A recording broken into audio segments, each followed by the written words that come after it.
Hello, everyone. I am Nakiah Black, and I am here with the ball out. Um, Today, we are going to be talking about Black Lives Matter.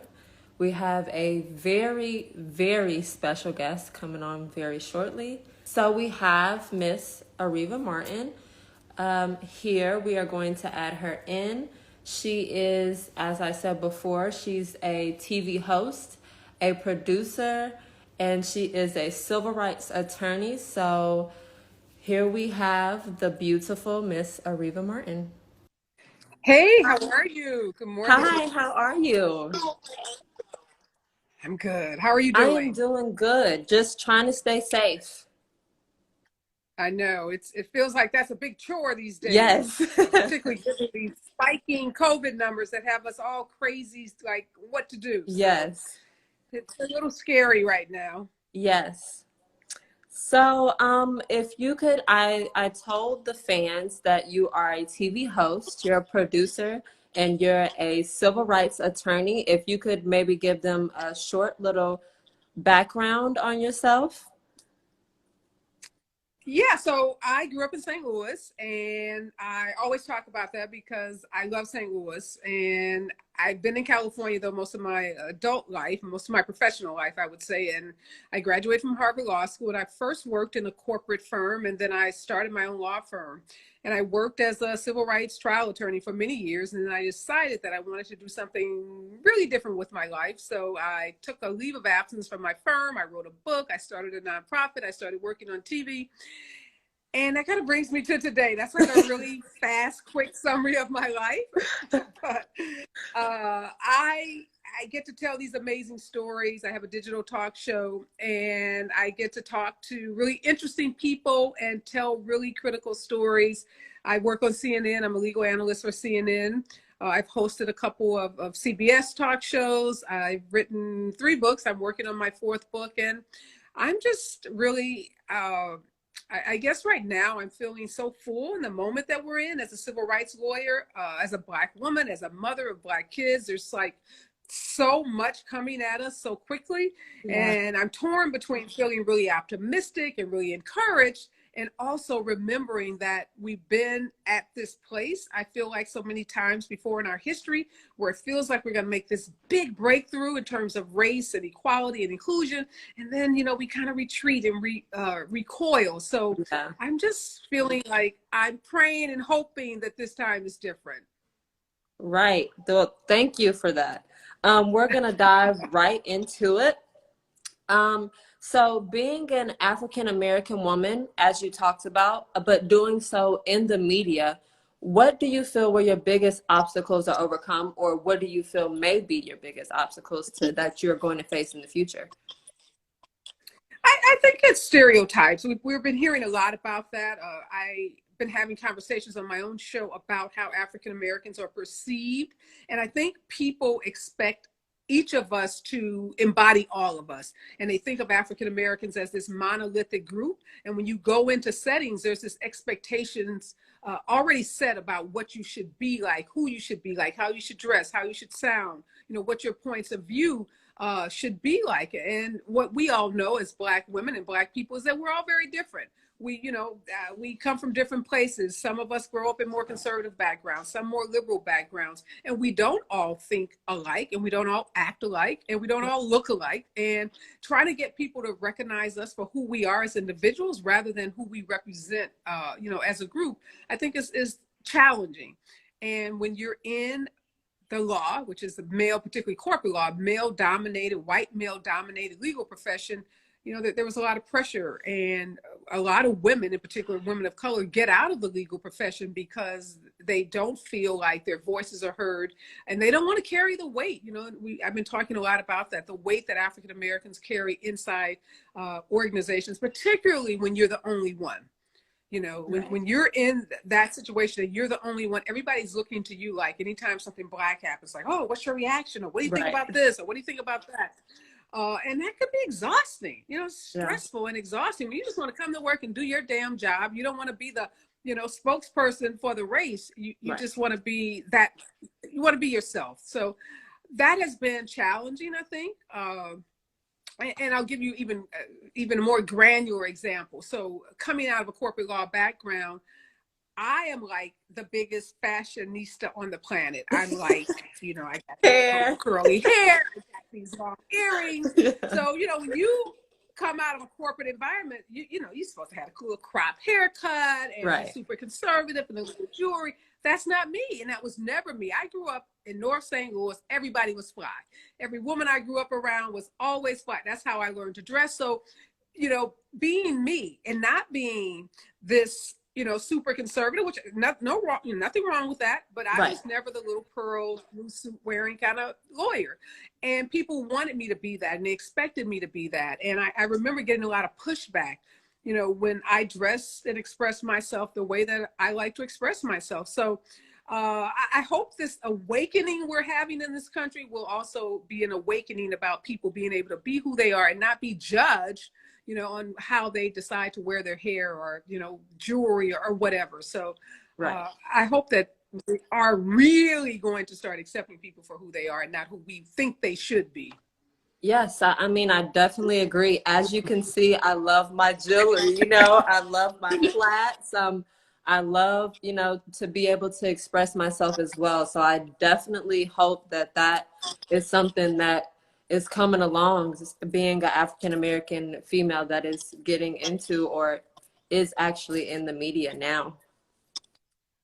So how do you believe that the Black Lives Matter movement will change or redirect the path for African Americans, not just women, but men and women alike that want to get into the media industry? Well, as we can see, Black Lives Matter has gone from, this rallying cry around police brutality to this much larger, Right. phenomenon, really, where it's forcing companies from, Wall Street to the beauty industry to really question and challenge themselves to address systemic racism inside their own organizations. I was just reading today about the LA Times, and all of these papers, these major newspapers are looking again, how many African American reporters do they have on staff? How many, there's an article about writers who work in the television industry in terms of how do you go from being a staff writer to a supervising, writer on a show that makes a lot more money and that manages people. So I think the entertainment industry, like so many industries, is having this reckoning day where they're having to look internally and say, okay, it's not just enough to talk about diversity. It's not just enough to write a check to the NAACP or to the Urban League and say, oh, you know what? We did our Black thing today. We wrote that Right. check. We're good now. They're having to look and say, how many African Americans do we have in positions of power? And I had a Black producer on my show the last week, and he says, look, and it's not just about the people in front of the camera. It's the people who work behind the camera, because if you're an anchor, if you're a host, you're not dictating the content that you're delivering on any given day. They're writers and producers who are finding those stories, who are writing that copy, and they're telling the story through their lenses. So we've got to have more Black people in those jobs as well. You got to have people in front of the camera, but also behind the camera, because that's where the stories are being shaped. That's where the stories are being told. So I hope what this moment does of Black Lives Matter, that goes way beyond hashtags, way beyond, statements of standing with the protesters. We good, stand with us, that's great, but do something about it. Do more than stand. Take some action, and that action is looking internally in your own organization to see, what does your own system look like? What is your culture?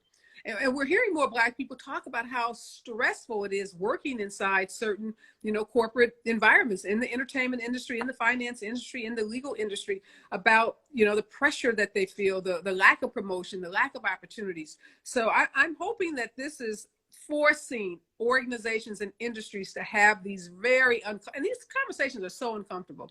Right. I tell you, when you start talking about race, people get weirded out. I mean, they get really like crazy, because people immediately they get defensive, right? I'm not a racist. Right.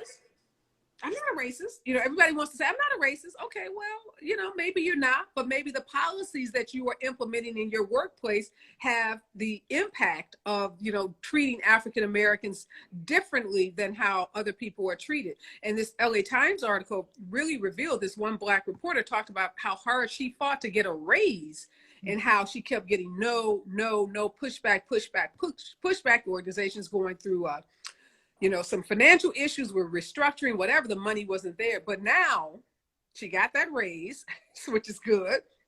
And it just, talked about how the challenges it is inside, big media companies like the Los Angeles Times. Wow. That is amazing. I have heard probably 1,000 of those stories, as I'm sure you have as well.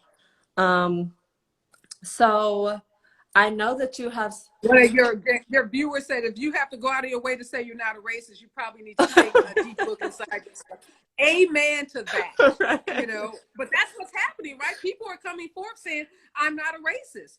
And right. I think what people are also beginning to understand is that racism and institutional racism and systemic racism is not about your personal intentions.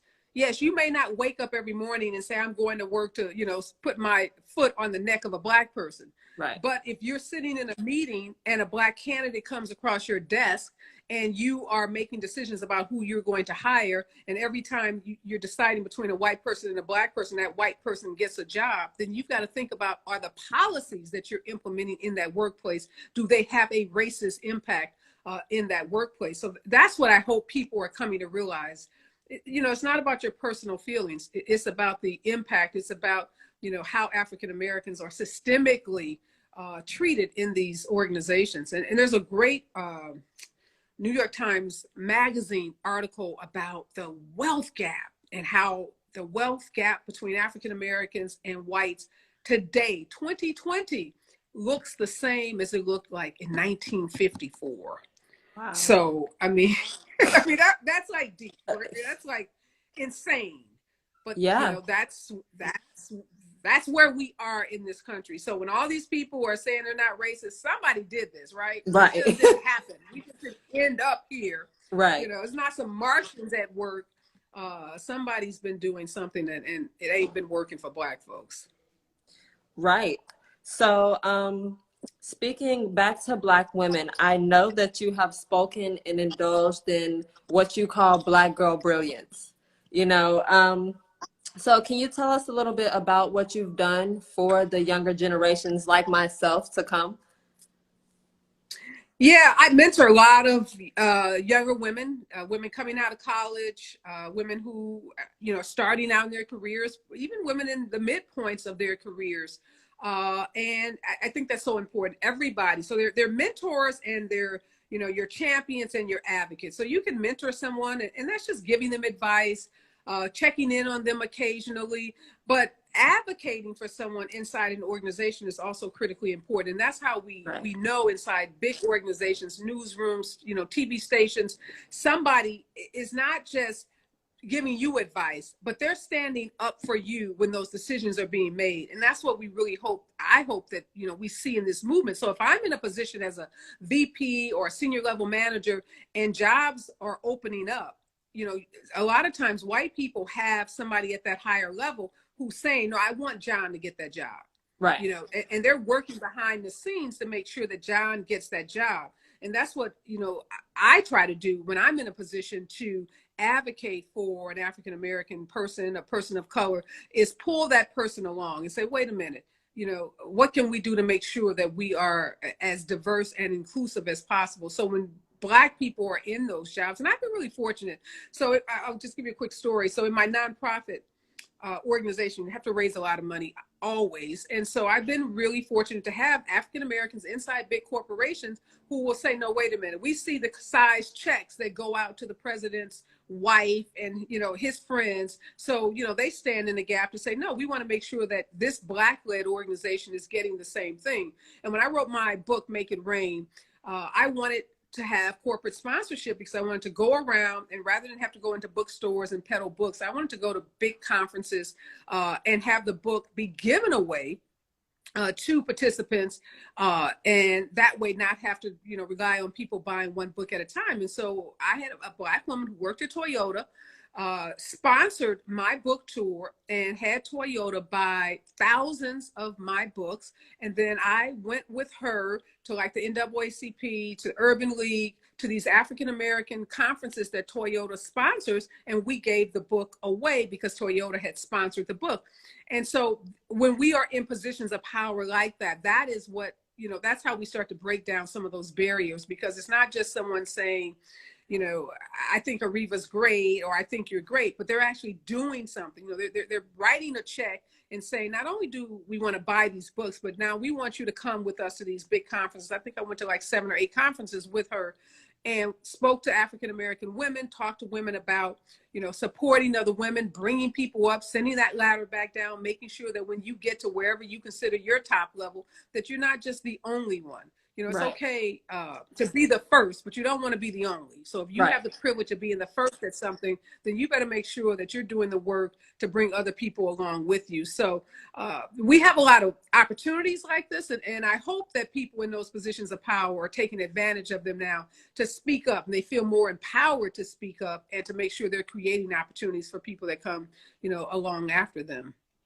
Yes, I mean, it is just listening to you talk. It is amazing what you're doing and how you're using your platform for people like myself. So thank you for that, especially. Well, thank you. And I'm always encouraged when I see, young women like you who are, making it and really just saying, I have a lot to offer. And I think that in this moment, we're going to see so many more voices like this. And I hope, I had a meeting myself the other day, and I told a friend, I said, you know what? I really felt heard. Have you ever had that experience where you're talking to someone and you're like, they're not really listening to me. They're just kind of checking the box. And, Yes.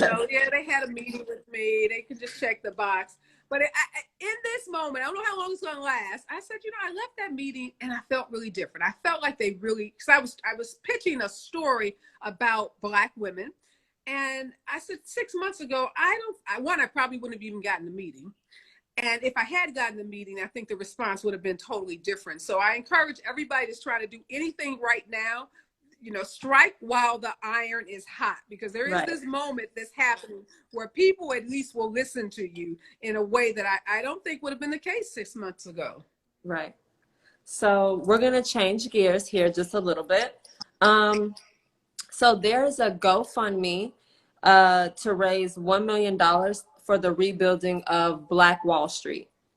So how do you believe that this will change the African American economy? Oh, I mean, economic power is, it's critical to the advancement, to the growth, to the, to African Americans thriving in this country. And I was just telling someone, I'm so impressed with the hip hop community. When you look at people like what Nipsey Hussle was doing in Los Angeles, what Killer Mike is doing in Atlanta. And I was really impressed when I saw when Keisha Lance Bottoms was addressing protesters, who were protesting in Atlanta after George Floyd's murder. Standing next to her were Killer Mike and T.I.